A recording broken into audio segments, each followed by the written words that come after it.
Hi hello ನಮಸ್ಕಾರ. ನಾನು ಅಭಿಷೇಕ್ ಶೃಂಗೇರಿ. ಮಲೆನಾಡು ಹಾಗೂ ಕರಾವಳಿ ಭಾಗದಲ್ಲಿ ಕರಾವಳಿ ಮಲೆನಾಡು ಜನಪರ ಒಕ್ಕೂಟ ಎನ್ನುವ ಒಂದು ಸಂಘಟನೆ ವಿಶೇಷವಾಗಿ ಬೇರೆ ಬೇರೆ ಕಾರ್ಯಕ್ರಮಗಳನ್ನು ಕೂಡ ವಿನೂತನವಾಗಿ ಮಾಡ್ಕೊಂಡು ಬಂದಿರುವಂಥದ್ದು. ಅದೇ ಹಿನ್ನೆಲೆಯಲ್ಲಿ ಈಗ ಕರಾವಳಿ ಮಲೆನಾಡು ಜನಪರ ಒಕ್ಕೂಟದಿಂದ ಸರ್ವ ಸಮಾಜೋತ್ಸವ ಎನ್ನುವ ಒಂದು ವಿನೂತನವಾದ ಕಾರ್ಯಕ್ರಮ ಈಗ ಕೊಪ್ಪದಲ್ಲಿ ಅದಕ್ಕೀಗ ವೇದಿಕೆ ಸಜ್ಜಾಗಿರುವಂಥದ್ದು. ಸರ್ವ ಸಮಾಜೋತ್ಸವ ಕಾರ್ಯಕ್ರಮದ ಉದ್ದೇಶ ಏನು, ಅದರ ಹಿನ್ನೆಲೆ ಏನು, ಯಾವ ಒಂದು ಪರಿಕಲ್ಪನೆಯಲ್ಲಿ ಈ ಒಂದು ಕಾರ್ಯಕ್ರಮವನ್ನು ಮಾಡ್ತಾ ಇದ್ದಾರೆ, ಕಾರ್ಯಕ್ರಮದ ವಿಶೇಷತೆಗಳೇನು, ಕಾರ್ಯಕ್ರಮಕ್ಕೆ ಯಾವ ರೀತಿಯ ತಯಾರಿ ಆಗ್ತದೆ, ಈ ಎಲ್ಲ ವಿಚಾರಗಳ ಕುರಿತಾಗಿ ನಾವು ಮಾತಾಡೋದು. ನಮ್ಮ ಜೊತೆ ಕರಾವಳಿ ಮಲೆನಾಡು ಜನಪರ ಒಕ್ಕೂಟದ ಪ್ರಧಾನ ಕಾರ್ಯದರ್ಶಿಗಳಾಗಿರುವಂತಹ ಶ್ರೀಯುತ ಸುಧೀರ್ ಕುಮಾರ್ ಮುರಳಿ ಅವರು ಸೇರಿದಂತೆ ಅವರ ಇಡೀ ತಂಡ ಕೂಡ ನಮ್ಮ ಜೊತೆ ಇರುವಂಥದ್ದು. ಸರ್, ಕಾರ್ಯಕ್ರಮಕ್ಕೆ ಅತ್ಯಂತ ಆತ್ಮೀಯ ಸ್ವಾಗತ. ಸರ್, ಮೊದಲನೇದಾಗಿ ಸರ್ವ ಸಮಾಜೋತ್ಸವ ಅನ್ನುವ ಕಾರ್ಯಕ್ರಮ ಮಾಡಬೇಕು ಅನ್ನುವ ಒಂದು ಪರಿಕಲ್ಪನೆ ಬಂದಿದೆ ಯಾಕೆ? ಒಂದು, ತಾವೆಲ್ಲರೂ ಇತ್ತೀಚೆಗೆ ದಿನಗಳಲ್ಲಿ ಗಮನಿಸಿದಂತೆ ವಿಶ್ವವನ್ನು ಬಾಧಿಸ್ತಿರತಕ್ಕಂಥ ಯುದ್ಧ ಮತ್ತು ಎಲ್ಲ ಕಡೆಯೂ ಬಿತ್ತುತ್ತಾ ಇರತಕ್ಕಂಥ ದ್ವೇಷ ಭಾವನೆಗಳು ಮತ್ತು ನಮ್ಮ ಊರಿನ ನೈಜ ಸಮಸ್ಯೆಗಳು ಜನರ ಸ್ಮೃತಿಪಟಲದಿಂದ ದೂರ ಆಗುವಂತೆ ಮಾಡಿ ನಮ್ಮದಲ್ಲದ ಇನ್ಯಾವುದೋ ವಿಚಾರಗಳನ್ನು ಪ್ರಸ್ತಾಪ ಮಾಡ್ತಾ ಇರ್ತಕ್ಕಂಥ ಈ ಸಂದರ್ಭದಲ್ಲಿ ಕೂಡಿ ಬಾಳುವುದರೆ ಸ್ವರ್ಗ ಸುಖ ಅನ್ನುವಂಥ ನಾವೇನು ಪ್ರೈಮರಿ ಸ್ಕೂಲ್ನಿಂದ ಕಲಿತಾ ಬಂದಿದ್ದೇವೆ, ಅದನ್ನು ಮತ್ತೊಮ್ಮೆ ಪುನರಪಿ ಜನರೊಳಗೆ ಜಾಗೃತಿ ಮಾಡಬೇಕು ಅನ್ನೋ ಉದ್ದೇಶಕ್ಕಾಗಿ ಈ ಕಾರ್ಯಕ್ರಮವನ್ನು ಆಯೋಜನೆ ಮಾಡಿದ್ದೇವೆ. ಮತ್ತು ಎಲ್ಲ ಕಡೆಯೂ ಸಹಿತ ಧರ್ಮಗಳ ಆಧಾರದಲ್ಲಿ ಜನರನ್ನು ಒಟ್ಟುಗೂಡಿಸ್ತಕ್ಕಂಥದ್ದು, ಜಾತಿಗಳ ಆಧಾರದಲ್ಲಿ ಜನರನ್ನು ಒಟ್ಟುಗೂಡಿಸೋದು ಇದ್ದೇ ಇರುತ್ತೆ.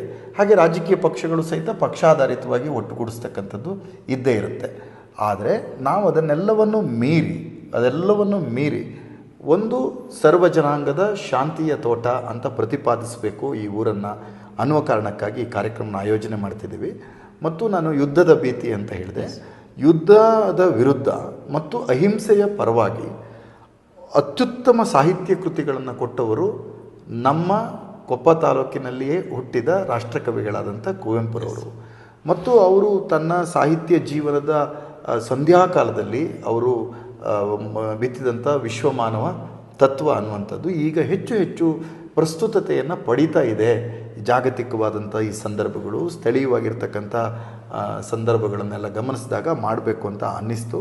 ಹಾಗಾಗಿ ಎಲ್ಲ ಗೆಳೆಯರೊಡಗೂಡಿ ಮತ್ತು ವಿಶೇಷವಾಗಿ ಮಲೆನಾಡು ಕರಾವಳಿ ಜನಪರ ಒಕ್ಕೂಟ ಅನ್ನುವಂಥದ್ದು ಪ್ರಜಾಪ್ರಭುತ್ವದ ಆಶಯಗಳ ಮೇಲೆ ಬಾಬಾ ಸಾಹೇಬ್ ಅಂಬೇಡ್ಕರ್ ಅವರ ಸಂವಿಧಾನದ ಸಮತೆ ಮತ್ತು ಸಮಾನತೆ ತತ್ವಗಳ ಆಧಾರದ ಮೇಲೆ ಇದನ್ನು ಮಾಡ್ತಾ ಇರೋದ್ರಿಂದ ದೇವರ ಮೇಲಿನ ನಮ್ಮ ನಂಬಿಕೆ, ಶ್ರದ್ಧೆ ಇವುಗಳನ್ನೆಲ್ಲವನ್ನು ಗೌರವಿಸ್ತಾ ಮಮತೆ ಸಮತೆಯೇ ದೈವಿಕತೆ ಎನ್ನುವ ಭಾವವನ್ನು ಇಟ್ಕೊಂಡು ಈ ನಾಡನ್ನು ಕಟ್ಟಿದ ಎಲ್ಲ ಪೂರ್ವಸೂರಿಗಳ ಮನೋಭೂಮಿಕೆಯನ್ನು ಮತ್ತೊಮ್ಮೆ ಜನರಲ್ಲಿ ಅದನ್ನು ಅಚ್ಚಳಿಯದಂತೆ ಬಿತ್ತಬೇಕು ಅನ್ನುವ ಒಂದು ಪುಟ್ಟ ಹಣತೆಯನ್ನು, ಪುಟ್ಟ ದೀಪವನ್ನು ನಮ್ಮ ಭಾಗದಿಂದ ಬೆಳಗುವಂತೆ ಆಗುವ ಒಂದು ಪುಟ್ಟ ಪ್ರಯತ್ನವನ್ನು ಮಲೆನಾಡು ಕರಾವಳಿ ಜನಪರ ಒಕ್ಕೂಟ ಮಾಡ್ತಾ ಇದೆ. ಮತ್ತು ಮಲೆನಾಡು ಕರಾವಳಿ ಜನಪರ ಒಕ್ಕೂಟ ನೀವೇ ಪ್ರಸ್ತಾಪ ಮಾಡಿದಂತೆ ಇದೊಂದು ವ್ಯಕ್ತಿನಿಷ್ಠವಾಗಿರ್ತಕ್ಕಂಥ ಒಕ್ಕೂಟ ಅಲ್ಲ, ವ್ಯಕ್ತಿನಿಷ್ಠವಾಗಿರ್ತಕ್ಕಂಥ ಒಕ್ಕೂಟ ಅಲ್ಲ ಇದು. ಸರ್, ಅದನ್ನು ನಾನು ಕೇಳಬೇಕಂತ ಅಂದ್ಕೊಂಡಿದ್ದೆ. ಈಗ ಒಂದು ಕಾರ್ಯಕ್ರಮಗಳನ್ನ ಮಾಡಿದ ಸಂದರ್ಭದಲ್ಲಿ ಬೇರೆ ಬೇರೆ ಸಂಘಟನೆಗಳ ಹೆಸರಿನಲ್ಲಿ ಸರ್ವಸಾಮಾನ್ಯವಾಗಿ ಒಂದು ಕಾರ್ಯಕ್ರಮಗಳನ್ನ ಮಾಡುತ್ತಾ ಬರ್ತಾರೆ. ಹಾಗೆ ಕರಾವಳಿ ಮಲೆನಾಡು ಜನಪರ ಒಕ್ಕೂಟದಿಂದಲೇ ಈ ಒಂದು ಸರ್ವ ಸಮಾಜೋತ್ಸವ ಕಾರ್ಯಕ್ರಮವನ್ನು ಮಾಡಬೇಕು ಅಂತ ಅಂದ್ಕೊಂಡಿದ್ದೆ. ಒಂದು, ನಮ್ಮ ಮಲೆನಾಡು ಕರಾವಳಿ ಜನಪರ ಒಕ್ಕೂಟ ಅದು ಹೆಚ್ಚು ವಿಚಾರನಿಷ್ಠವಾಗಿರ್ತಕ್ಕಂಥ ಗುಂಪು. ವಿಚಾರನಿಷ್ಠ ಅಂದ್ರೇನು? ಸಾಂವಿಧಾನಿಕ ಮೌಲ್ಯಗಳ ಬಗ್ಗೆ ನಿಷ್ಠೆಯನ್ನು ಇಟ್ಟಿರ್ತಕ್ಕಂಥ ಗುಂಪು. ಹಾಗಾಗಿ ನೀವು ನಮ್ಮ ಪ್ರಚಾರ ಕರಪತ್ರವನ್ನು ನೀವು ಗಮನಿಸಿದ್ದೀರಿ ಅಂತ ಅನಿಸುತ್ತೆ. ಆ ಪ್ರಚಾರ ಕರಪತ್ರದಲ್ಲಿ ಯಾವ ವ್ಯಕ್ತಿಯ ಹೆಸರನ್ನು ಸಹಿತ ನಾವು ಹಾಕಿಲ್ಲ. ಯಾವ ಬದುಕಿರ್ತಕ್ಕಂಥ ನೇತಾರ, ಹೋರಾಟಗಾರ ಅಥವಾ ಸಂಘಟನೆಯ ಭಾಗವಾಗಿರ್ತಕ್ಕಂಥ ಈ ಎಲ್ಲ ಗೆಳೆಯರ ಯಾರ ಫೋಟೋವನ್ನು ಸಹಿತ ಹಾಕಿಲ್ಲ. ಇರಬೇಕಾದಂಥ ಒಂದು ಸಂಘಟನೆ ಇದು. ವಿಚಾರನಿಷ್ಠವಾಗಿರ್ತಕ್ಕಂಥದ್ದು ಮುಖ್ಯ ಅನ್ನುವಂಥದ್ದನ್ನು ಪ್ರತಿಪಾದಿಸ್ತಾ ನಾವು ಈ ಕಾರ್ಯಕ್ರಮವನ್ನು ಮಾಡಲಿಕ್ಕೆ ಹೊರಟಿದ್ದೇವೆ. ಮತ್ತು ಮಲೆನಾಡು ಕರಾವಳಿ ಜನಪರ ಒಕ್ಕೂಟ ಅನ್ನೋದು ನಮ್ಮ ಅನಿಲ್ ಹೊಸಕೊಪ್ಪ ಅವರ ನೇತೃತ್ವದಲ್ಲಿ ಹಲವಾರು ವರ್ಷಗಳಿಂದ ಅಸ್ತಿತ್ವದಲ್ಲಿದ್ದು ಈಗ ಅದಕ್ಕೆ ಒಂದು ಸಾಂಸ್ಥಿಕ ಸ್ವರೂಪವನ್ನು ಕೊಟ್ಟು ಅದು ನಮ್ಮ ಕೇವಲ ಯಾವುದೋ ಒಂದು ವಿಧಾನಸಭಾ ಕ್ಷೇತ್ರ ವ್ಯಾಪ್ತಿಯ ಇದನ್ನು ಗುರಿಗಳನ್ನು ಇಟ್ಕೊಳ್ಳದೆ ಒಂದು ಸಮಾನವಾದಂತಹ ಮಾನಸಿಕತೆ, ಸಮಾನವಾದಂತಹ ಜನಜೀವನ ಪದ್ಧತಿಯನ್ನು ಹೊಂದಿರಬಹುದಾದಂಥ ಉತ್ತರ ಕನ್ನಡ ಜಿಲ್ಲೆ, ಶಿವಮೊಗ್ಗ ಜಿಲ್ಲೆ, ಚಿಕ್ಕಮಗಳೂರು ಜಿಲ್ಲೆ, ದಕ್ಷಿಣ ಕನ್ನಡ ಜಿಲ್ಲೆ, ಉಡುಪಿ ಜಿಲ್ಲೆ ಮತ್ತು ಕೊಡಗು ಜಿಲ್ಲೆಗಳನ್ನು ನಾವು ಆ ವ್ಯಾಪ್ತಿಗಳನ್ನು ಇಟ್ಕೊಂಡು ನಾವು ಆ ಕಾರ್ಯಕ್ರಮಗಳನ್ನು ತಮಗೆ ಗೊತ್ತಿದ್ದ ಹಾಗೆ ರೂಪಿಸ್ತಲೇ ಬಂದಿದ್ದೀವಿ, ಬೇರೆ ಬೇರೆ ಹಂತದಲ್ಲಿ, ಚಿಕ್ಕದಾಗಿ ದೊಡ್ಡದಾಗಿ ಎಲ್ಲ. ಹಾಗಾಗಿ ಇದೊಂದು ಸರ್ವ ಸಮಾಜೋತ್ಸವ ಅನ್ನುವಂಥದ್ದು ಒಂದು ಹೊಸ ಪ್ರಯತ್ನಕ್ಕೆ ಕೈಗೂಡಿದ್ದೇವೆ. ಅದು ನಾನು ಹೇಳಿದಾಗೆ ಅದು ಒಂದೇ, ಮಮತೆ ಸಮತೆಯೇ ದೈವಿಕತೆ ಎನ್ನುವ ಭಾವ. ಆ ಮಮತೆ ಮತ್ತು ಸಮತೆಯನ್ನು ನಮಗೆ ಕೊಟ್ಟವರು ಯಾರು ಈ ಶತಮಾನದಲ್ಲಿ ಅಂತಂದರೆ ಅದು ವಿಶೇಷವಾಗಿ ಗಾಂಧಿ ಮತ್ತು ಬಾಬಾ ಸಾಹೇಬ್ ಅಂಬೇಡ್ಕರ್ ಅವರು ತಮ್ಮ ಸಂವಿಧಾನದ ಮುಖೇನ. ಗಾಂಧಿ ತನ್ನ ಜೀವನ ದರ್ಶನಗಳ ಮೂಲಕ, ತನ್ನ ಸತ್ಯಾಗ್ರಹಗಳ ಮೂಲಕ, ತನ್ನ ಹೋರಾಟದ ಜೀವನಗಳ ಮೂಲಕ ಮತ್ತು ಸ್ವತಂತ್ರ ಹೋರಾಟಕ್ಕೆ ಒಂದು ಹೊಸ ಭಾಷ್ಯವನ್ನು ಬರೆಯುವುದರ ಮುಖೇನ ಅದನ್ನು ಕೊಟ್ಟರು. ಹಾಗಾಗಿ ಅವರೆಲ್ಲ ಬಿತ್ತಿದ ತತ್ವಗಳ ಆಧಾರದ ಮೇಲೆ ಸ್ವಾಮಿ ವಿವೇಕಾನಂದರು, ಭಗತ್ ಸಿಂಗ್, ನಾರಾಯಣ ಗುರುಗಳು, ಬುದ್ಧ, ಮಹಾವೀರ, ಪ್ರೊಫೆಟ್ ಪೈಗಂಬರ್ ಮತ್ತು ಯೇಸು ಕ್ರಿಸ್ತರು ಇವರೆಲ್ಲರ ಆಶಯಗಳನ್ನು ಒಟ್ಟುಗೂಡಿಸಿ ಮನುಷ್ಯ ಧರ್ಮವೇ ಮುಖ್ಯವಾಗಿದ್ದು ಕೂಡಿ ಬಾಳಿದರೆ ಸ್ವರ್ಗ ಸುಖ ಅಂತ ನಮ್ಮ ಹಿರಿಯರು ಹೇಳಿದ್ರಲ್ಲ, ಅದರ ಆಶಯದ ಮೇಲೆ ಕಾರ್ಯಕ್ರಮ ರೂಪಿಸಬೇಕು ಅಂತ ತೀರ್ಮಾನ. ಸರ್, ಒಂದು ಕಾರ್ಯಕ್ರಮ ಅಂತ ಬಂದಾಗ ಅದ್ರ ತನ್ನದೇ ಆದ ಉದ್ದೇಶಗಳನ್ನ ಹೊಂದಿರುತ್ತೆ. ಹೌದು, ಈಗ ನೀವು ಸರ್ವ ಸಮಾಜೋತ್ಸವನ ಮಾಡ್ತಾ ಇದ್ದೀರಾ, ಮುಖ್ಯವಾಗಿ ಯಾವೆಲ್ಲ ಉದ್ದೇಶಗಳು ಈ ಒಂದು ಕಾರ್ಯಕ್ರಮದಲ್ಲಿ ಇರುತ್ತೆ? ನೀವು ಗಮನಿಸಿ ನೋಡಿ, ನಾವು ನಮ್ಮ ಬ್ರೋಷರನ್ನು ನೀವು ಗಮನಿಸಿದ್ದೀರಿ ಅಂತ ಅನಿಸುತ್ತೆ. ಬೇರೆ ಬೇರೆ ಸಂಘಟನೆಯವರು ಭಾರತ್ ಮಾತೆ ಅಂತ ಹೇಳಿ ನಾವೊಂದು ಬಿಂಬವನ್ನು ಸೃಷ್ಟಿ ಮಾಡ್ಕೊಂಡಿದ್ದೀವಿ, ಒಂದು ಇಮೇಜ್ ನಮ್ಮ ಎದುರುಗಡೆ ಇದೆ. ಆ ಭಾರತ್ ಮಾತೆ ಕೈಗೆ ಬೇರೆ ಬೇರೆಯವರು ಬೇರೆ ಬೇರೆ ಬಣ್ಣದ ಧ್ವಜಗಳನ್ನು ಕೊಡೋದನ್ನು ನೀವು ನೋಡಿದ್ದೀರಿ. ಆದರೆ ನಾವು ತುಂಬ ಸ್ಪಷ್ಟವಾಗಿ ನಮ್ಮ ಭಾರತ್ ಮಾತೆ, ನಮ್ಮ ಲೋಗೋ ಏನು ಸರ್ವ ಸಮಾಜೋತ್ಸವದಿದೆ ಅಂದರೆ ಭಾರತ ಅಂದರೆ ಅಲ್ಲಿರ್ತಕ್ಕಂಥ ಎಲ್ಲ ಜನರು ಮತ್ತು ಅಲ್ಲಿರ್ತಕ್ಕಂಥ ಭಾರತ್ ಮಾತೆ, ಆ ಭಾರತ್ ಮಾತೆ ಕೈಗೆ ಭಾರತದ ರಾಷ್ಟ್ರಧ್ವಜವನ್ನು ಕೊಟ್ಟಿದ್ದೇವೆ. ಹಾಗಾಗಿ ನಡೆದು ನಮ್ಮದು ಸದ್ಭಾವನಾ ಮೆರವಣಿಗೆ ಅಂತ ನಾವೇನು ಮಾಡಿದ್ದೇವೆ, ಅದು ಕೊಪ್ಪ ಶ್ರೀ ವೀರಭದ್ರ ದೇವಸ್ಥಾನದಿಂದ ಹೊರಡ್ತಕ್ಕಂಥ ಮೆರವಣಿಗೆ ಭಾರತದ ರಾಷ್ಟ್ರಧ್ವಜಗಳ ಮೆರವಣಿಗೆ. 50ಕ್ಕೂ ಹೆಚ್ಚು ದೊಡ್ಡ ದೊಡ್ಡ ಭಾರತದ ರಾಷ್ಟ್ರಧ್ವಜಗಳು ಇರ್ತದೆ. ಆ ರಾಷ್ಟ್ರಧ್ವಜದ ಕೆಳಗಡೆ 10 ವಿವಿಧ ಬಣ್ಣಗಳ 1,000ಕ್ಕೂ ಹೆಚ್ಚು ಧ್ವಜಗಳನ್ನು ಹಿಡ್ಕೊಂಡು ನಾವು ಎಲ್ಲ ಬಣ್ಣ, ನಮ್ಮ ವೈವಿಧ್ಯತೆಯನ್ನು ಪ್ರತಿನಿಧಿಸುವಂತೆ, ನಮ್ಮ ವೈವಿಧ್ಯವಾದಂಥ ಆಹಾರ ಪದ್ಧತಿಯನ್ನು ಪ್ರತಿನಿಧಿಸುವಂತೆ, ನಮ್ಮ ವೈವಿಧ್ಯವಾದ ಪೂಜೆ ಪದ್ಧತಿಯನ್ನು ಪ್ರತಿನಿಧಿಸುವಂತೆ, ನಮ್ಮ ವೈವಿಧ್ಯವಾದಂಥ ನಂಬಿಕೆಗಳನ್ನು ಪ್ರತಿನಿಧಿಸುವ ಭಾಗವಾಗಿ, ನಮ್ಮ ವೈವಿಧ್ಯಮಯವಾದಂಥ ಜನಜೀವನವನ್ನು ಪ್ರತಿನಿಧಿಸುವಂತೆ, ನಮ್ಮ ವೈವಿಧ್ಯವಾದಂಥ ಭಾಷಾ ಸಂಸ್ಕೃತಿಗಳನ್ನು ಪ್ರತಿನಿಧಿಸೋದನ್ನು ಅದು ಒಂದು ಸಾಂಕೇತಿಕರಿಸಿಕೊಳ್ಳಿಕ್ಕೋಸ್ಕರ ಮಾಡಿ ಭಾರತದ ರಾಷ್ಟ್ರಧ್ವಜದ ಕೆಳಗಡೆ ಎಲ್ಲ ಬಣ್ಣಗಳು ಬೇಕು, ಎಲ್ಲ ಬಣ್ಣಗಳಿಗೂ ಗೌರವ ಬೇಕು. ಹಾಗಾಗಿ ಅದು ಕುವೆಂಪುರವರು ಪ್ರತಿಪಾದಿಸಿದ ಇಲ್ಲಿ ಯಾರೂ ಮುಖ್ಯರಲ್ಲ, ಯಾರೂ ಅಮುಖ್ಯರಲ್ಲ ಅಂತ ನೀವು ಗಮನಿಸ್ತಿದ್ದೀರಿ. ಒಂದೊಂದು ಧರ್ಮಕ್ಕೂ ಒಂದೊಂದು ಬಣ್ಣಗಳು ಬರೋ ಪರಿಸ್ಥಿತಿ ಇದೆ. ಇಷ್ಟಕ್ಕೂ ಯಾವ ಧರ್ಮಸೂತ್ರಗಳಲ್ಲಿ, ಯಾವ ಧರ್ಮ ಗ್ರಂಥಗಳಲ್ಲಿ ಇಂಥ ಧರ್ಮಕ್ಕೆ ಇಂಥ ಬಣ್ಣ, ಇಂಥ ಬಾವುಟ ಅಂತ ಎಲ್ಲೂ ಹೇಳಿದ್ದನ್ನು ನಾನು ಗಮನಿಸಲಿಲ್ಲ. ಯಾವ ಧರ್ಮದಲ್ಲೂ ಎಲ್ಲ ಧರ್ಮಗಳಿಗೆ ಆಧಾರವಾಗಿರ್ತಕ್ಕಂಥ ಗ್ರಂಥಗಳೆಲ್ಲ ಅದನ್ನು ಗಮನಿಸಲಿಲ್ಲ. ಹಾಗಾಗಿ ನಾವೇನು ಅಂದರೆ ಈಗ ನಮಗೆ ರಾಷ್ಟ್ರಧ್ವಜ ಅದು ಯಾವುದಿದು ಸಂವಿಧಾನಬದ್ಧವಾಗಿದೆ, ಸಂವಿಧಾನಬದ್ಧವಾದಂಥ ನಡವಳಿಕೆ, ಅದರ ಆಧಾರದ ಮೇಲೆ ನಾವು ಆ ಕಾರ್ಯಕ್ರಮವನ್ನು ರೂಪಿಸ್ತಿದ್ದೀವಿ. ಮತ್ತು ಹಾಗೆ ಒಂದು ಕಾರ್ಯಕ್ರಮ ಅಂತ ಬಂದಾಗ ಆ ಕಾರ್ಯಕ್ರಮದಲ್ಲಿ ಪ್ರಮುಖವಾಗಿ ಎಲ್ಲದೂ ಕೂಡ ಆಯೋಜನೆ ಎಲ್ಲದರ ಜೊತೆಯಲ್ಲಿ ಆ ಕಾರ್ಯಕ್ರಮದ ಶೀರ್ಷಿಕೆ ಕೂಡ ಅಷ್ಟೇ ಇಂಪಾರ್ಟೆಂಟ್ ಆಗುತ್ತೆ. ಹಾಗೆ ನೀವು ಸರ್ವ ಸಮಾಜೋತ್ಸವ ಅನ್ನುವ ಶೀರ್ಷಿಕೆಯನ್ನು ಈ ಒಂದು ಕಾರ್ಯಕ್ರಮಕ್ಕೆ ಇಟ್ಟಿರೋದೇನಕ್ಕೆ? ಸರ್ವ ಸಮಾಜೋತ್ಸವ ಅಂದರೆ ನಾನು ಹೇಳಿದ್ನಲ್ಲ, ಕುವೆಂಪುರವರು ಹುಟ್ಟಿದ ನಾಡು. ಕುವೆಂಪುರವರು ನೀವೆಲ್ಲ ಹೇಳ್ತಾ ಇರುವ ನಾಡಗೀತೆ ಕರ್ನಾಟಕದ ಸರ್ಕಾರ ಅಧಿಕೃತಗೊಳಿಸಿದ್ದು. ಅದು ನನಗೆ ನೆನಪು ಸರಿ ಇದ್ದರೆ ಯಡಿಯೂರಪ್ಪನವರು ಮುಖ್ಯಮಂತ್ರಿ ಆಗಿದ್ದಾಗ ಕುವೆಂಪುರವರ ಗೀತೆಯನ್ನು ನಾಡಗೀತೆಯಾಗಿ ನಾವು ಸ್ವೀಕಾರ ಮಾಡಲಾಯಿತು. ಆ ನಾಡಗೀತೆಯಲ್ಲಿ ಕುವೆಂಪುರವರು ಬರೆದದ್ದು 1925ರ ಆಸ್ಪಾಸ್ನಲ್ಲಿ. ನಮ್ಮ ದೇಶಕ್ಕೆ ಸ್ವತಂತ್ರ ಬಂದಿದ್ದು 1947ರಲ್ಲಿ. ಈ ದೇಶದಲ್ಲಿ ಸಂವಿಧಾನವನ್ನು ಸ್ವೀಕಾರ ಮಾಡಿದ್ದು 1949ರಲ್ಲಿ. ಈ ದೇಶ ಗಣರಾಜ್ಯವಾಗಿದ್ದು 1950ರಲ್ಲಿ. ಅಂದರೆ ಈ ದೇಶಕ್ಕೆ ಸ್ವತಂತ್ರ ಬರುವ ಅಥವಾ ಕ್ವಿಟ್ ಇಂಡಿಯಾ ಮೂಮೆಂಟನ್ನು ಘೋಷಣೆ ಮಾಡುವ ಮುಂಚೆನೇ ಕನ್ನಡದ ನೆಲದ ಕವಿ ಕುವೆಂಪುರವರು ಜೈ ಭಾರತ ಜನನೀಯ ತನುಜಾತೆ, ಜಯ ಹೇ ಕರ್ನಾಟಕ ಮಾತೆ ಅಂತ ಹೇಳ್ತಾ ಮುಂದುವರೆದು ಹೇಳ್ತಾರೆ, ಸರ್ವ ಜನಾಂಗದ ಶಾಂತಿಯ ತೋಟ, ರಸಿಕರ ಕಂಗಳ ಸೆಳೆಯುವ ನೋಟ, ಹಿಂದೂ ಕ್ರೈಸ್ತ ಮುಸಲ್ಮಾನ ಪಾರಸಿಕ ಜೈನರ ಉದ್ಯಾನ ಅಂತ ಹೇಳಿದ್ದಾರೆ. ಹಾಗಾಗಿ ಅದೇ ಉದ್ದೇಶಕ್ಕಾಗಿಯೇ ಸರ್ವ ಸಮಾಜೋತ್ಸವ. ಇಲ್ಲಿ ಹಿಂದೂ, ಮುಸ್ಲಿಂ, ಕ್ರೈಸ್ತ, ಜೈನ, ಬೌದ್ಧ, ಪಾರ್ಸಿ ಅಥವಾ ಹಿಂದೂಗಳಲ್ಲಿರ್ತಕ್ಕಂಥ ವಿವಿಧ ಪಂಗಡಗಳಿದೆ. ಬ್ರಾಹ್ಮಣ, ಒಕ್ಕಲಿಗ, ಬಂಟ, ಲಿಂಗಾಯತ, ದಲಿತ, ದಮನಿತ, ಶೋಷಿತ, ಮಡಿವಾಳ, ಅಕ್ಕಸಾಲಿಗ, ವಿಶ್ವಕರ್ಮ, ಈ ರೀತಿ ಎಲ್ಲ ಸಮುದಾಯಗಳನ್ನು ಒಳಗೊಳ್ಳುವಂತೆ ನಾವು ಈ ಕಾರ್ಯಕ್ರಮವನ್ನು ಆಯೋಜನೆ ಮಾಡಿದ್ರಿಂದ ಅದಕ್ಕೆ ಸರ್ವ ಸಮಾಜೋತ್ಸವ, ಕೆಳಗಡೆ ಬೈಲೈನು ಹೀಗೊಂದು ಜನೋತ್ಸವ ಅಂತ ಕೊಟ್ಟಿದ್ದೀವಿ. ಅದು ಜನರ ಉತ್ಸವ. ಹಾಗಾಗಿ ಆ ಕಾರ್ಯಕ್ರಮದಲ್ಲಿ ನೀವು ಗಮನಿಸಿದ್ದೀರಿ ಅನಿಸುತ್ತೆ, ನಾವು ಪುಸ್ತಕಗಳ ಲೋಕಾರ್ಪಣೆ ಅಂತ ಮಾಡಲಿಲ್ಲ, ಪುಸ್ತಕಗಳ ಜನಾರ್ಪಣೆ ಅಂತ ಮಾಡಿದ್ದೇವೆ. ಓಕೆ, ನಾನು ಅದೀಗ ಕೇಳಬೇಕಂತ ಅಂದ್ಕೊಂಡಿದ್ದೆ. ಒಂದು ಕಾರ್ಯಕ್ರಮ ಅಂತ ಬಂದಾಗ ಅದು ಬೇರೆ ಬೇರೆ ರೀತಿ ಇರುತ್ತೆ. ಈಗ ನೀವು ಹೇಳಿದಾಗೆ ಆ ಸರ್ವ ಸಮಾಜೋತ್ಸವ ಕಾರ್ಯಕ್ರಮ ದಿನವೇ ಆ ಸದ್ಭಾವನಾ ಮೆರವಣಿಗೆ ಇದೆ ಅಂತ ಹೇಳಿದರೆ, ಹಾಗೆ ಆ ಒಂದು ಸರ್ವ ಸಮಾಜೋತ್ಸವ ಕಾರ್ಯಕ್ರಮ ಏನು ನಡೀತಾ ಇದೆ, ಆ ಏನು ಮೇ 3ನೇ ತಾರೀಕೇನು ನಡೀತಾ ಇದೆ, ಆ ಒಂದು ಕಾರ್ಯಕ್ರಮದಲ್ಲಿ ಏನೆಲ್ಲ ವಿಶೇಷತೆಗಳಿರುತ್ತೆ? ಒಂದು ಆ ನಮ್ಮ ಮೆರವಣಿಗೆಯೇ ಒಂದು ವಿಶೇಷತೆ. Okay. ಆ ಮೆರವಣಿಗೆ ಒಂದು ವಿನೂತನ ಪ್ರಯೋಗವನ್ನು ನಾವು ಮಾಡ್ತಾ ಇದ್ದೀವಿ. ಕಲಾ ತಂಡಗಳ ಜೊತೆಗೆ ಆ ಮೆರವಣಿಗೆ ನಡೆಯುತ್ತೆ.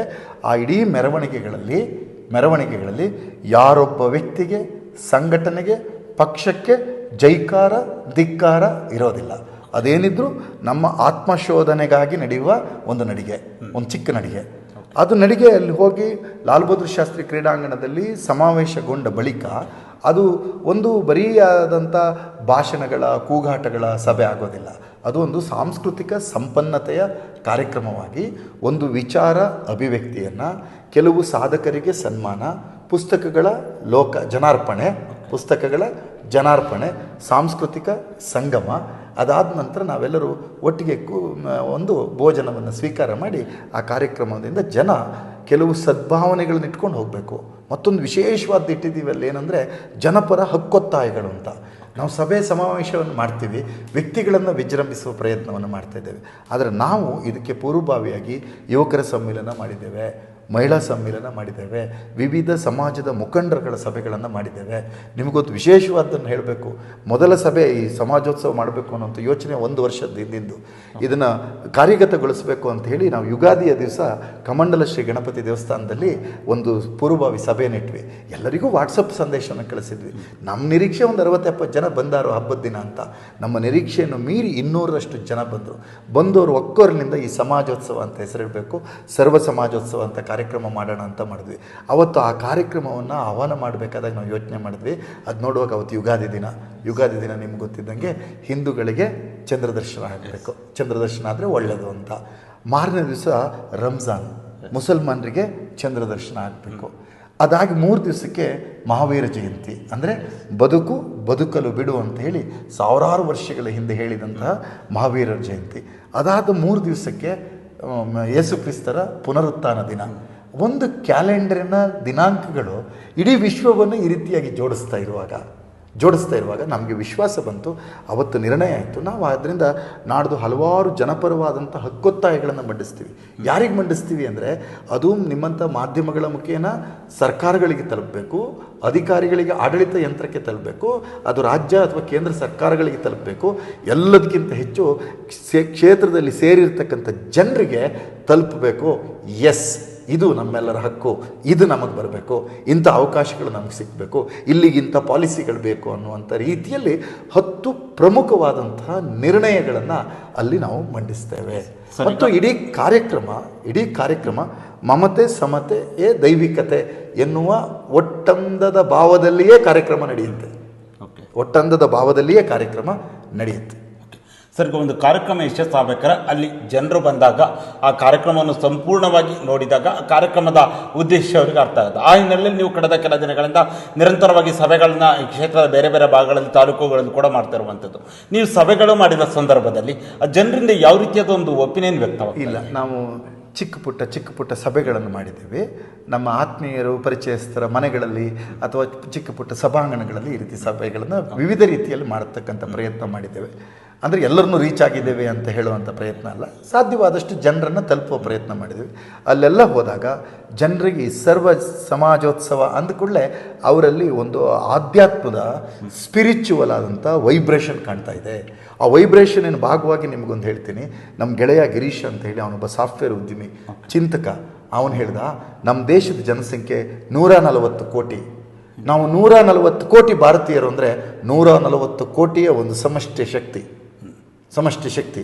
ನಾವು 140 ಕೋಟಿಲಿ ಹಿಂದೂಗಳಿಷ್ಟು, ಮುಸಲ್ಮಾನರಿಷ್ಟು, ಕ್ರಿಶ್ಚಿಯನ್ರಿಷ್ಟು, ಬೇರೆ ಗೌಡ್ರಿಷ್ಟು, ಬ್ರಾಹ್ಮಣರಿಷ್ಟು, ಲಿಂಗಾಯತರಿಷ್ಟು, ಪಠಾಣ್ರು ಇಷ್ಟು, ಏನು ಸರ್, ಆಮೇಲೆ ಇವರು ಭೋಜ್ಪುರಿ ಇಷ್ಟು, ಪಂಜಾಬಿ ಇಷ್ಟು, ಸಿಖ್ ಇಷ್ಟು ಅನ್ನೋಕ್ಕೆ ಸ್ಟಾರ್ಟ್ ಮಾಡಿದ್ರೆ ಸಂಖ್ಯೆಗಳ ಆಧಾರದಲ್ಲಿ ಇರಲಿ, ಆದರೆ ನಮ್ಮ ಮನೋಭೂಮಿಕೆ ಈ ರೀತಿ ಆದರೆ ನಮ್ಮ ಶಕ್ತಿ ಕ್ಷೀಣಿಸ್ತದೆ. ಆದ್ದರಿಂದ ನಾವೆಲ್ಲ ಭಾರತೀಯರು ಎನ್ನುವ ಒಂದು ಸಮಷ್ಟಿ ಪ್ರಜ್ಞೆಯನ್ನು ಮೂಡಿಸುವ ದೃಷ್ಟಿಯಿಂದ ಮತ್ತು ನಮ್ಮ ಉಪನಿಷತ್ ವಾಕ್ಯಗಳು ನಾವು ಬಾಲ್ಯದಿಂದ ಕೇಳ್ತಾ ಬಂದ್ವಿ. ಮಾ ವಿದ್ವಿಷಾವಹೇ, ಯಾರನ್ನು ಕೊಲ್ಲುವಷ್ಟಾದರೂ ದ್ವೇಷಿಸದೇ ಇರಲಿ ಅಂತ. ಭಿನ್ನಾಭಿಪ್ರಾಯಗಳು ಬೇರೆ, ಅಭಿಪ್ರಾಯಗಳು ಬೇರೆ, ದ್ವೇಷಗಳು ಬೇರೆ. ನಿನ್ನನ್ನು ಕೊಂದು ಬಿಡ್ತೀನಿ, ಮುಗಿಸಿಬಿಡ್ತೀನಿ ಅನ್ನುವ ದ್ವೇಷ ಇಲ್ಲದೇ ಇರಲಿ. ಮಾ ವಿದ್ವಿಷಾವಹೆ ಸಹ ವೀರ್ಯಂ ಕರವಾವಹೆ. ಎಲ್ಲರೂ ಸಹಿತ ಒಳ್ಳೆಯ ಉದ್ದೇಶಕ್ಕೆ ಜೊತೆಯಾಗೋಣ. ಇದು ನಮ್ಮ ಬ್ರೋಷರಿನ ಪ್ರಾರಂಭದ ಸಾಲು. ಕೊನೆಯ ಸಾಲು ಅಸತೋಮ ಸದ್ಗಮಯ, ತಮಸೋಮ ಜ್ಯೋತಿರ್ಗಮಯ, ಮೃತ್ಯೋರ್ಮ ಅಮೃತಂ ಗಮಯ, ಓಂ ಶಾಂತಿ ಶಾಂತಿ ಶಾಂತಿ. ನಮ್ಮ ಪೂರ್ವಜರು ಹೇಳಿದ್ದು ಶಾಂತಿ ಶಾಂತಿ ಶಾಂತಿ ಅಂತ. ಆದರೆ ಈಗ ಯಾಕೆ ಅಶಾಂತಿಯನ್ನು ಬಿತ್ತುತ್ತಾ ಇದ್ದೀವಿ? ಈಗ ಯಾಕೆ ದ್ವೇಷವನ್ನು ಬಿತ್ತಿದ್ದೀವಿ?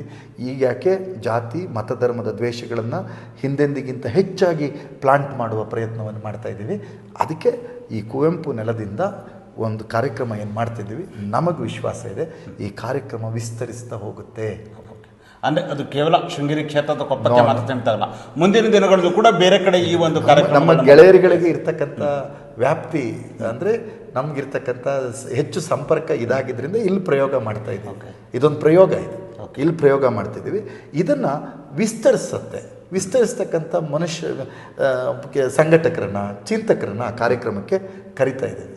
ಅವರುಗಳು ಪ್ರಾತಿನಿಧಿಕವಾಗಿ ಉಡುಪಿಯಿಂದ, ಮಂಗಳೂರು ಭಾಗದಿಂದ, ದಕ್ಷಿಣ ಕನ್ನಡ ಅಥವಾ ಕೊಡಗು ಭಾಗದಿಂದ, ಶಿವಮೊಗ್ಗ ಭಾಗದಿಂದ, ತೀರ್ಥಹಳ್ಳಿ ಭಾಗದಿಂದ, ಮೂಡಿಗೆರೆ ಸಕಲೇಶ್ಪುರ ಭಾಗದಿಂದ ಬರ್ತಾರೆ ಅವರೆಲ್ಲ ಕಾರ್ಯಕ್ರಮಕ್ಕೆ. ಅವ್ರು ನೋಡಿ ಇದರ ಒಂದು ಪಾಸಿಟಿವ್ ವೈಬನ್ನು ನೋಡಿ ಅವ್ರ ಊರಲ್ಲಿ ಅವರು ಜನಸಂಘಟನೆಯನ್ನು ಮಾಡಬೇಕು ಅನ್ನೋದು. ಮತ್ತು ನಾವು ಯಾವುದನ್ನು ಭಾರಿ ಹೊಸ್ತೇನು ಹೇಳೋಕ್ಕೆ ಹೋಗ್ತಿಲ್ಲ, ಹಳತಿದ್ದಂತಹ ಮೌಲ್ಯಗಳಿಗೆ ಒಂಚೂರು ಫೋಕಸಿಂಗ್ ಜಾಸ್ತಿ ಕೊಡ್ತಾ ಇದ್ದೀವಿ. ಅದಕ್ಕೆ ನಾನು ಯಾವಾಗಲೂ ನಮ್ಮ ನಾಡದಿಂದ ನಮ್ಮ ಇಡೀ ಬ್ರೋಷರಲ್ಲಿ ನಮ್ಮ ಅತಿಥಿಗಳಿಗೆ ಕೊಡ್ತಕ್ಕಂಥ ಎಲ್ಲ ಸ್ಮರಣಿಕೆಯಲ್ಲಿ 2 ಬಿಂಬಗಳನ್ನು ಪ್ರಿಂಟ್ ಮಾಡಿದ್ದೀವಿ. 2 ಬಿಂಬಗಳನ್ನು, 2 ನಮ್ಮ ಶೃಂಗೇರಿ ಕ್ಷೇತ್ರದ್ದು. ಒಂದು ಶೃಂಗೇರಿಯ ತಾಯಿ ಶಾರದೆಯ ತುಂಗಾ ತೀರದಲ್ಲಿ, ವಿದ್ಯಾಶಂಕರ ದೇವಾಲಯದ ತುಂಗಾ ತೀರದಲ್ಲಿ ಇರ್ತಕ್ಕಂಥ ಒಂದು ಪ್ರತಿಮೆ. ಪ್ರಸವ ವೇದನೆಯಿಂದ ನರಳುತ್ತಾ ಇರ್ತಕ್ಕಂಥ ಕಪ್ಪೆಗೆ ರಕ್ಷಣೆ ಕೊಡುತ್ತಿರುವ ಅಥವಾ ನೆರಳು ಕೊಡುತ್ತಿರುವ ಸರ್ಪದ ಚಿತ್ರ. ಮತ್ತೊಂದು ಎನ್ನಾರ್ಪುರದ ಸಿಂಹನಗದ್ದೆ ಬಸ್ತಿ ಮಠದಲ್ಲಿ ಲೋಗೋ. ಅಂದರೆ ಹಸು ಮತ್ತು ಸಿಂಹ ಒಂದೇ ಪಾತ್ರೆಯಲ್ಲಿ ನೀರು ಕುಡಿತಾ ಹಸುವಿನ ಕೆಚ್ಚಲನ್ನು ಸಿಂಹದ ಮರಿಯು, ಸಿಂಹದ ಕೆಚ್ಚಲನ್ನು ಹಸುವಿನ ಅಂದರೆ ಕರು ಸ್ವೀಕಾರ ಮಾಡ್ತಕ್ಕಂಥ ಅಥವಾ ಹಾಲು ಉಣ್ತಕ್ಕಂಥ ಆ ಬಿಂಬ ಇದೆಯಲ್ಲ, ಅದೊಂದು ಬರೀ ಬಿಂಬ ಅಲ್ಲ, ಅದು ಮನುಷ್ಯರು ಭವಿಷ್ಯದಲ್ಲಿ ಹೇಗೆ ಬದುಕಬೇಕು, ಹೇಗೆ ಕೂಡಿ ಬಾಳಬೇಕು ಅನ್ನೋದು ನಮ್ಮ ನೆಲದಿಂದ ಕೊಟ್ಟಿರ್ತಕ್ಕಂಥ ಸಂದೇಶ ಅಂತ ತಿಳ್ಕೊಂಡಿದ್ದೇನೆ. ಅದೊಂದು ಶಾಶ್ವತ ಮೌಲ್ಯ, ಅದು ಶಾಶ್ವತ ಮೌಲ್ಯ. ಅದೇ ಸ್ವಲ್ಪ ಹೆಚ್ಚು ವಿಜೃಂಭಿಸಬೇಕು, ಆ ತತ್ವಗಳೇ ಮೇಳೈಸಬೇಕು ಅನ್ನುವ ಕಾರಣಕ್ಕಾಗಿಯೇ ಈ ಕಾರ್ಯಕ್ರಮ ಮಾಡ್ತಾರೆ. ಸರ್, ಈಗ ಯಾವುದೇ ಒಬ್ಬ ಪಕ್ಷದಲ್ಲಿ ಯಾವುದೇ ರಾಜಕಾರಣಿಗಳು ಒಂದು ಪಕ್ಷದಲ್ಲಿ ಗುರುತಿಸಿಕೊಂಡ ಸಂದರ್ಭದಲ್ಲಿ ಅವರು ಬೇರೆ ಯಾವುದೇ ಸಾರ್ವಜನಿಕವಾಗಿ ಕಾರ್ಯಕ್ರಮ ಮಾಡೋಕ್ಕೆ ಹೋದ ಸಂದರ್ಭದಲ್ಲಿ ಎಲ್ಲೋ ಒಂದು ಕಡೆ ರಾಜಕೀಯ ಉದ್ದೇಶ ಇರುತ್ತೆ ಅನ್ನೋದು ಒಂದು ಸರ್ವೇಸಾಮಾನ್ಯವಾಗಿ ಚರ್ಚೆಗೆ ಬರುತ್ತೆ. ಆದರೆ ಈ ಒಂದು ಕಾರ್ಯಕ್ರಮದ ಹಿನ್ನೆಲೆ ಏನು ರಾಜಕೀಯ ಉದ್ದೇಶ ಏನಾದರೂ ಇದೆಯಾ? ಅಂದರೆ ತುಂಬ ಸತಿ ಏನಾಗುತ್ತೆ, ನಾವೆಲ್ಲ ಒಂದೊಂದು ರಾಜಕೀಯ ಪಕ್ಷಗಳಿಗೆ ಸೇರಿದವರು, ಅದರಲ್ಲೇನು ಮುಲಾಜಿಲ್ಲ. ಅದು ಒಂದು ಏನು ಸಾಂವಿಧಾನಿಕ ವ್ಯವಸ್ಥೆ ಅಡಿಗಡೆ ಭಾರತದ ಚುನಾವಣಾ ಆಯೋಗದ ಕೆಳಗಡೆ ನೋಂದಣಿಯಾಗಿರುವ ಚುನಾವಣಾ ರಾಜಕೀಯ ಪಕ್ಷಗಳಿಗೆ ಸೇರಿದವರು. ಹಾಗಂತ ನಿತ್ಯವೂ ರಾಜಕೀಯವೇ ಅಲ್ಲ, ನಿತ್ಯವೂ ರಾಜಕೀಯ ಅಲ್ಲ. ಒಂದು ದಿವಸ ರೊಟ್ಟಿ ತಿಂತೀವಿ, ಒಂದು ದಿವಸ ಕಡುಬು ತಿಂತೀವಿ ಅಲ್ವೇ? ಹಾಗಂತ ಹೇಳಿ ಒಂದು ರಾಜಕೀಯ ನಿಲುವನ್ನು, ಚಿಂತನೆಯನ್ನು ಬದಲಾಯಿಸ್ಕೊಳ್ಬೇಕಾಗಿಲ್ಲ. ಆದರೆ ಈ ಕಾರ್ಯಕ್ರಮವನ್ನು ಮಾಡುವಾಗ ನಾವು ರಾಜಕೀಯ ಕಾರ್ಯಕರ್ತರಾಗಿಯೂ ಸಹಿತ ಸಾಮಾಜಿಕ ಹೊಣೆಗಾರಿಕೆ ನಮಗೆ ಇದೆ. ಆ ಸಾಮಾಜಿಕ ಹೊಣೆಗಾರಿಕೆಗೆ ನಾವಿರ್ತಕ್ಕಂಥ ಪಕ್ಷವೂ ಒಳಗೊಳ್ಳಬೇಕು. ಬೇರೆ ಪಕ್ಷಗಳು ಇದಕ್ಕೆ ಒಳಗೊಂಡ್ರೆ ಸಮಾಜಕ್ಕೆ ಒಳ್ಳೆಯದು, ಜನರಿಗೆ ಒಳ್ಳೆಯದು. ನಾವು ಎಲ್ಲ ಗೆಳೆಯರ ಜೊತೆ, ಹಿರಿಯರ ಜೊತೆ ಒಡಗೂಡಿ ಅಡಿಕೆ ಹಳದಿ ಎಲೆ ರೋಗ ಪೀಡಿತರ ಪರವಾಗಿ ಒಂದು ಹೋರಾಟವನ್ನು ರೂಪಿಸೋಕ್ಕೆ ರೈತ ಸಂಘವನ್ನೆಲ್ಲ ಕಟ್ಟಿದ್ವಿ. ಅದರಲ್ಲಿ ನಾನು ಆ್ಯಕ್ಟಿವ್ ಆಗಿ ಪಾರ್ಟಿಸಿಪೇಟ್ ಮಾಡಿದ್ದೆ. ಅದನ್ನು ಕಟ್ಟಿದ್ರಿಂದ ಏನಾಯಿತು ಅಂದರೆ, ನೀವು ಗಮನಿಸಿದಿರಿ, ಎಲ್ಲ ರಾಜಕೀಯ ಪಕ್ಷಗಳು ಸಹಿತ ಅಡಿಕೆ ಹಳದಿ ರೋಗ ಪೀಡಿತರ ಪರವಾಗಿ ನಾವಿದ್ದೇವೆ, ಎಷ್ಟಿದ್ರೋ ಎಷ್ಟು ಬಿಟ್ಟರೋ ಅದು ಚರ್ಚೆ ಅಲ್ಲ. ಅಂತೂ ಆ ರೀತಿ ಹೇಳ್ತಕ್ಕಂಥ ಒಂದು ಸಂದರ್ಭ ನಿರ್ಮಾಣ ಆಯಿತು. ಅಂದರೆ ನಮ್ಮ ಬದುಕಿನ ಪ್ರಶ್ನೆಗಳು ಮುನ್ನೆಲೆಗೆ ಬರಲಿ, ನಮ್ಮ ಈ ಊರಿನ ಭವಿಷ್ಯದ ದೃಷ್ಟಿ, ಪ್ರವಾಸೋದ್ಯಮದ ದೃಷ್ಟಿ, ಈ ಊರಿನ ಯುವಕರ ಭವಿಷ್ಯದ ದೃಷ್ಟಿ, ಈ ರೀತಿಯಾದಂಥ ವಿಚಾರಗಳು ಮುನ್ನೆಲೆಗೆ ಬರಬೇಕು. ಮನುಷ್ಯರೆಲ್ಲರಿಗೂ ಬದುಕು ಒಳ್ಳೆಯದಾಗಬೇಕು. ಜಗಳ ಮಾಡ್ತಾಯಿದ್ರೆ, ನಿಮ್ಮ ಮನೆಯಲ್ಲೇ ಜಗಳ ಮಾಡ್ತಾಯಿದ್ರೆ ನಿಮಗೆ ಬೇಜಾರು, ಅಕ್ಕಪಕ್ಕದಲ್ಲಿ ಜಗಳ ನಡೀತಾ ಇದ್ದರೆ ನಿಮಗೆ ಬೇಜಾರು, ಊರಲ್ಲಿ ಜಗಳ ನಡೀತಿದ್ರೆ ಸುದ್ದಿ ಸಂಗ್ರಹ ಬೇರೆ, ನಿಮಗೆ ಬೇಜಾರು ಅಲ್ವೇ? ಆನೆ ತುಳಿತಾ ಆದರೆ ನಮಗೆ ಬೇಜಾರು, ಅಲ್ವೇನ್ರಿ? ಹಾವು ಕಚ್ಚಿದ್ರೂ ಬೇಜಾರು, ಹೊಡೆದಾಟ ಆದರೆ ಬೇಜಾರು, ಧರ್ಮದ ಕಾರಣಕ್ಕೆ ಕೋಮುಗಲಭೆ ಆದರೆ ಬೇಜಾರು, ಅಲ್ವೇನ್ರಿ? ಯಾವುದೋ ಆಹಾರ ಪದ್ಧತಿ ಮತ್ತು ನಮ್ಮ ವೇಷಭೂಷಣದ ಕಾರಣಕ್ಕಾಗಿ ಶಾಲಾ ಕಾಲೇಜುಗಳು ಬಂದ್ ಆಗುವಂತಾದರೆ ನಮಗೆ ಬೇಸರ, ಮಕ್ಕಳಿಗೆ ಪಾಠ ಪ್ರವಚನ ಹಾಳಾಗ್ತದೆ ಅನ್ನುವಂಥದ್ದು ಉದ್ದೇಶ. ಹಾಗಾಗಿ ಒಂದು ಪ್ರಶಾಂತತೆಯನ್ನು, ಒಂದು ಉದ್ವಿಗ್ನತೆಯ ವೇಗಕ್ಕೆ ಘಟ್ಟವನ್ನು ಮಾಡಬೇಕು, ಸ್ಲೋ ಡೌನ್ ಮಾಡಬೇಕು. ಅದಕ್ಕಾಗಿಯೇ ಈ ಕಾರ್ಯಕ್ರಮ, ಅದಕ್ಕಾಗಿ ಇದು ಸರ್ವ ಸಮಾಜೋತ್ಸವ. ಸರ್ವ ಸಮಾಜೋತ್ಸವ ಕಾರ್ಯಕ್ರಮದ ಮೂಲಕ ಇಡೀ ಸಮಾಜಕ್ಕೆ ಯಾವ ರೀತಿಯ ಮೆಸೇಜನ್ನು ಕೊಡೋಕ್ಕೆ ಹೊರಟಿದ್ದೀರಿ? ಅಲ್ಲ, ಒಂದು ನಾವೆಲ್ಲ ಒಂದೇ. ಓಕೆ, ನಾನು ಮೊದಲೇ ಹೇಳಿದ್ನಲ್ಲ, ಕೂಡಿ ಬಾಳಿದರೆ ಸ್ವರ್ಗ ಸುಖ. ನಾವು ಶಾಂತಿ ಶಾಂತಿ ಶಾಂತಿ ಅಂತ ಹೇಳಿದ್ದೀವಿ. ಅಶಾಂತಿಗಳನ್ನು ಯಾರ್ಯಾರು ಹೇಳ್ತಾರೆ ಅವ್ರನ್ನ ಜನ ನಿರ್ಧಾರ ಮಾಡ್ತಾರೆ. ಅಶಾಂತಿಗಳನ್ನು ಯಾರು ಬಿತ್ತುತ್ತಾರೆ, ಗದ್ದಲಗಳನ್ನು ಸುಮ್ಮನೆ ಯಾರು ಎಬ್ಬಿಸ್ತಾರೆ. ಅದರ ಅರ್ಥ ಹೋರಾಟಗಳನ್ನು ಅಂತಲ್ಲ. ಹೋರಾಟಗಳು ಏನು ಪ್ರಜಾಪ್ರಭುತ್ವದ ಜೀವನಾಡಿ. ಹೋರಾಟಗಳು ಇರಲೇಬೇಕು, ಪ್ರಜಾತಾಂತ್ರಿಕ ಹೋರಾಟಗಳು ಇರಲೇಬೇಕು. ಹೋರಾಟ ಅನ್ನೋದು ಒಂದು ಕೂಗಾಟಕ್ಕೆ ಸೀಮಿತವಾಗಿ, ಅದು ಯಾವುದೋ ಒಂದು ಧರ್ಮದ್ವೇಷದ ವಿಚಾರಗಳನ್ನು ಹಿಡ್ಕೊಳ್ತಾ, ಜಾತಿಗಳ ನಡುವೆ ಗುಂಪುಗಳನ್ನು ಕಟ್ತಾ, ನಮ್ಮ ಅಹಂಕಾರಗಳನ್ನು ಮೇಳೈಸ್ತಾ ಗುಂಪು ಕಟ್ಟುವಂಥ ಕೆಲಸಗಳು ಆಗಬಾರ್ದು. ಒಂದು ಸಾಮೂಹಿಕ ಪ್ರಜ್ಞೆ, ನಾವೆಲ್ಲ ಒಂದೇ ಎನ್ನುವ ಒಂದು ಭಾವ ಪ್ರಕಟ ಆಗೋದು ನಮ್ಮ ಉದ್ದೇಶ. ಹಾಗಾಗಿ ದ್ವೇಷ ಬಿಟ್ಟು ದೇಶ ಕಟ್ಟೋಣ, ದ್ವೇಷ ಬಿಟ್ಟು ದೇಶ ಕಟ್ಟೋಣ. ಕೊಪ್ಪನೂ ನಮ್ಮದು ಭಾರತ ದೇಶನೇ ತಾನೆ, ನರಸಿಂಹರಾಜಪುರವು ಭಾರತ ದೇಶ ತಾನೆ, ಶೃಂಗೇರಿಯು ಭಾರತ ದೇಶ ತಾನೆ. ಈ ದೇಶದೊಳಗೆ ನಾವಿದ್ದೀವಿ. ಇಲ್ಲಿಂದ ಒಂದು ಸಂದೇಶ ಕೊಡೋಣ. ಶೃಂಗೇರಿಯ ನೆಲದಿಂದ ಅದ್ವೈತ ತತ್ವವನ್ನು ಏನು ನಮ್ಮ ತ್ರಿಮತಾಚಾರ್ಯರು, ಧರ್ಮ ಪುನರುತ್ಥಾನಾಚಾರ್ಯರು ಅಲ್ವಾ, ಶಂಕರಾಚಾರ್ಯರ ಒಂದು ತತ್ವಗಳು ಕಾಲಡಿಯಿಂದ ಶೃಂಗೇರಿಗೆ ಬಂದು ಶೃಂಗೇರಿಯಿಂದ ವಿಶ್ವಕ್ಕೆ ಬಿತ್ತರವಾಗಿದೆ ಅಂತ ನಾವು ನಂಬಿದ್ದೇವೆ ಅಲ್ವಾ. ಅದು ನಂಬಿದರೆ ಅದೇ ರೀತಿ ವಿಚಾರಗಳನ್ನು ಬಿತ್ತರಿಸೋಣ. ಶಂಕರಾಚಾರ್ಯರು ಹೇಳಿದರು, ಮನುಷ್ಯನ ವ್ಯಕ್ತಿತ್ವ ಮತ್ತು ಘನತೆ ಅನ್ನುವುದು ಆತನ ಹುಟ್ಟಿನಿಂದ ನಿರ್ಧಾರ ಆಗೋದಿಲ್ಲ, ಆತನ ಕರ್ಮಗಳಿಂದ ನಿರ್ಧಾರ ಆಗುತ್ತೆ. ಕರ್ಮ ಅಂದರೆ ಕಾಯಕ, ಆತನ ಚಟುವಟಿಕೆ, ಆತನ ಸೇವೆ ಅಲ್ವೇನ್ರಿ, ಅದರಿಂದ ನಿರ್ಧಾರ ಆಗುತ್ತೆ. ಅದನ್ನು ಜನರ ಎದುರುಗಡೆ ಹೆಚ್ಚು ಪ್ರಚುರಪಡಿಸ್ತಕ್ಕಂಥ ಉದ್ದೇಶ. ಹಾಗಾಗಿ ಕಾರ್ಯಕ್ರಮ ಕೊನೆಗೆ ಕುವೆಂಪುರವರ ಅನಿಕೇತನ ಗೀತೆ ಓ ನನ್ನ ಚೇತನ ಅದರೊಂದಿಗೆ ಮತ್ತು ಈ ಶಾಂತಿ ಮಂತ್ರ ಹೇಳಿದ್ನಲ್ಲ, ಆ ಶಾಂತಿ ಮಂತ್ರದ ಸಾಮೂಹಿಕ ಪಠಣದೊಂದಿಗೆ ಯುದ್ಧದಲ್ಲಿ ಮಡಿದಿರತಕ್ಕಂಥ ಯಾವುದೇ ದೇಶದ ಸೈನಿಕ, ವಿದ್ಯಾರ್ಥಿ, ಪೋಷಕ, ರೈತ, ಕಾರ್ಮಿಕ, ಉದ್ಯಮಿ ಅಥವಾ ಯಾವುದೇ ದೇಶದ ನೇತಾರ ಯಾರೇ ಇರಲಿ, ಯುದ್ಧಗಳಿಂದ ಸಾಯ್ತಾ ಇರತಕ್ಕಂಥ ಜನರಿಗೆ ಎಲ್ರಿಗೂ ಸಹಿತ ಒಂದು ದಿವ್ಯ ಮೌನವನ್ನು ಸೃಷ್ಟಿ ಮಾಡಿ ಒಂದು ವಿಶಿಷ್ಟ ರೀತಿಯಲ್ಲಿ ಅವರುಗಳಿಗೆ ಒಂದು ಶ್ರದ್ಧಾಂಜಲಿಯನ್ನು ಕೊಡ್ತೇವೆ. ಮತ್ತು ಯುದ್ಧ ಎಲ್ಲೂ ನಡೀದೇ ಇರಲಿ, ಊರುಗಳಲ್ಲೂ ನಡೀದೇ ಇರಲಿ, ಹಳ್ಳಿಗಳಲ್ಲೂ ನಡೀದೇ ಇರಲಿ, ನಮ್ಮ ಊರಲ್ಲೂ ನಡೀದೇ ಇರಲಿ, ವಿಶ್ವದಾದ್ಯಂತನೂ ನಡೀದೇ ಇದ್ದರೆ ವಿ ಆರ್ ಸೇಫ್. ಸುದ್ದಿಗಳು ಕಡಿಮೆ ಆಗ್ಬೋದಷ್ಟೇ, ರೋಚಕತೆ ಕಡಿಮೆ ಆಗ್ಬೋದಷ್ಟೇ ಅಲ್ವಾ, ಊರು ಸೇಫ್ ಆಗುತ್ತೆ. ಮತ್ತು ಅಲ್ಟಿಮೇಟಾಗಿ ಒಂದು ಹೇಳ್ತೀನಿ, ನಾನು ಆ ಕಾರ್ಯಕ್ರಮವನ್ನು ಟಾರ್ಗೆಟ್ ಮಾಡಿ ಹೇಳ್ತಿಲ್ಲ. ಅದೇನು ಈಗ ಇತ್ತೀಚೆಗೆ ನಾವೆಲ್ಲ ಟಿ ವಿಯ ರಿಯಾಲಿಟಿ ಶೋಗಳನ್ನೆಲ್ಲ ನೋಡಿದ್ದೀವಿ. ಅಲ್ಲಿ ಗೆದ್ದವರು ವರ್ಷಕ್ಕೊಂದು ಸತಿ ಸ್ಪರ್ಧೆ ನಡೆಯುತ್ತೆ, ಅಲ್ಲಿ ಗೆದ್ದವರು ಈ ವರ್ಷಕ್ಕೆ ಬಿಗ್ ಬಾಸ್ ಅಂತ ಘೋಷಣೆ ಮಾಡ್ತಿದ್ದೀವಿ. But we want to say, ಅದು ಒಂದು ಸಾಂಸ್ಕೃತಿಕ ಕಾರ್ಯಕ್ರಮ ಟಿ ವಿ ಚಾನಲ್ಗಳಲ್ಲಿ ನಡೆದಿದೆ, ಅದು ಸಂತೋಷ, ನಡೀಲಿ, ಅದನ್ನು ನೋಡಿ ಆನಂದಿಸಿ. But we want to say, ನಮ್ಮ ದೇಶಕ್ಕೆ ಸಂವಿಧಾನ ಕೊಟ್ಟವರು, ನಮ್ಮ ದೇಶ ಹೀಗಿರಬೇಕು ಅಂತ ಯೋಚನೆ ಮಾಡಿದವರು, ಅವರೆಲ್ಲರೂ ನಮ್ಮ ಬಿಗ್ ಬಾಸ್ ಅಂತ ಹೇಳಿ ಜನರ ಮನಸ್ಸಿಗೆ ಒಂದು ಸಾಂಸ್ಕೃತಿಕವಾದಂಥ ಸಂವಾದದ ಮೂಲಕವೇ ತಲುಪಿಸಬೇಕು ಎನ್ನುವ ಸಾಮಾಜಿಕ ಹೊಣೆಗಾರಿಕೆಯನ್ನು ಬೀಯಿಂಗ್ ಎ ಪೊಲಿಟಿಕಲ್ ಆ್ಯಕ್ಟಿವಿಸ್ಟ್ ನಾವು ಮಾಡ್ತಾಯಿದ್ದೀವಿ. ಯಾಕೆಂದರೆ ನಾವು ರಾಜಕೀಯ ಕಾರ್ಯಕರ್ತರಿಗಿಂತ ಹೆಚ್ಚು ಸಾಮಾಜಿಕ ಕಾರ್ಯಕರ್ತರು ಅಂತ ಹೇಳಿ ಗುರುತಿಸ್ಕೊಂಡಿದ್ದೇವೆ. ಅದಕ್ಕೋಸ್ಕರ ಈ ಕಾರ್ಯಕ್ರಮವನ್ನು ನಾವು ಮಾಡ್ತಾಯಿದ್ದೀವಿ. ಹಾಗಾಗಿ ಎಲ್ಲ ಕಡೆಯೂ ಅವತ್ತು ಹಲವಾರು ವೇದಿಕೆಗಳನ್ನು ಪ್ರಕಟ ಮಾಡ್ತೀವಿ. ಒಂದು ಬಾಪು ಭೀಮಾ ವೇದಿಕೆ ಅಂತ ಹೇಳಿ ಪ್ರೊಜೆಕ್ಟ್ ಮಾಡ್ತೀವಿ ಕಾರ್ಯಕ್ರಮದಲ್ಲಿ. ಅದಕ್ಕೊಂದು 10 ಜನ ಯುವಕರು ಅದಕ್ಕೆ ದುಡಿಲಿಕ್ಕೆ ಪ್ರಯತ್ನವನ್ನು ಮಾಡ್ತಾ ಇದ್ದಾರೆ. ಅದೇ ರೀತಿಯಾಗಿ ಒಂದು ನಾವಿಕ ಅಂತ ನಾವೆಲ್ಲ ಗೆಳೆಯರು ಕಟ್ಟಿದ ಸಂಸ್ಥೆ, ನಮ್ಮ ಹಿರಿಯರಾದಂಥ HT ರಾಜೇಂದ್ರಣ್ಣ ಅದರ ಗೌರವಾಧ್ಯಕ್ಷರಾಗಿದ್ದರು, ಅವರು ಕಾಲವಶರಾದರು. ಚಟುವಟಿಕೆ ಅವರಿದ್ದಾಗ ಅವರ ಹಲವಾರು ಸಹಾಯಗಳಿಂದ ಕಾರ್ಯಕ್ರಮಗಳನ್ನು ನಿಮಗೆ ಗೊತ್ತಿದೆ ನಾವು ಮಾಡಿದ್ವಿ. ಆ ನಾವಿಕ ಚಟುವಟಿಕೆಯನ್ನು ಅದರ ಮುಂದಿನ ಕಾರ್ಯಕ್ರಮಗಳನ್ನು ಆ ವೇದಿಕೆಯಲ್ಲಿ ಘೋಷಣೆ ಮಾಡ್ತಕ್ಕಂಥದ್ದು, ಈ ರೀತಿಯ ಒಂದು ವಿಭಿನ್ನವಾದಂಥ ಕಾರ್ಯಕ್ರಮ, ಒಂದು ಜನರೊಳಗೆ ಒಂದು ಸದ್ವಿಚಾರದ ಬೀಜ ಬಿತ್ತನೆ, ಅಥವಾ ಒಳಗೆ ಏನು ಹೇಳ್ತಾರಲ್ಲ ಬೀಜ ಇದಾಗಿರುತ್ತೆ ಅಲ್ಲಿ ನೆಲದಲ್ಲಿ ಇದೆ, ಅದಕ್ಕೆ ಸ್ವಲ್ಪ ಪಸೆ ಹಾರಿಸಿ ನೀರು ಹಾಕಿ ಅದನ್ನು ಅರಳಿಸುವ ಮೊಳಕೆ ಹೊಡೆಯುವಂತೆ ಮಾಡುವ ಒಂದು ಪುಟ್ಟ ಪ್ರಯತ್ನ. ನಮಗೇನೇನು ಇಲ್ಲೆಲ್ಲ ನಾವು ಅದಕ್ಕೆ ಹೇಳಿದ್ದೀವಿ, ಏನೇ ಬರಲಿ ಒಗ್ಗಟ್ಟಿರಲಿ, ರಾಷ್ಟ್ರಧ್ವಜವು ಹಾರುತ್ತಿರಲಿ ಅಂತ ನೀವು ಕೂಗಿದ್ದೀರಿ, ನಾವು ಕೂಗಿದ್ದೀವಿ. ಏನು ಅದರ ಅರ್ಥ?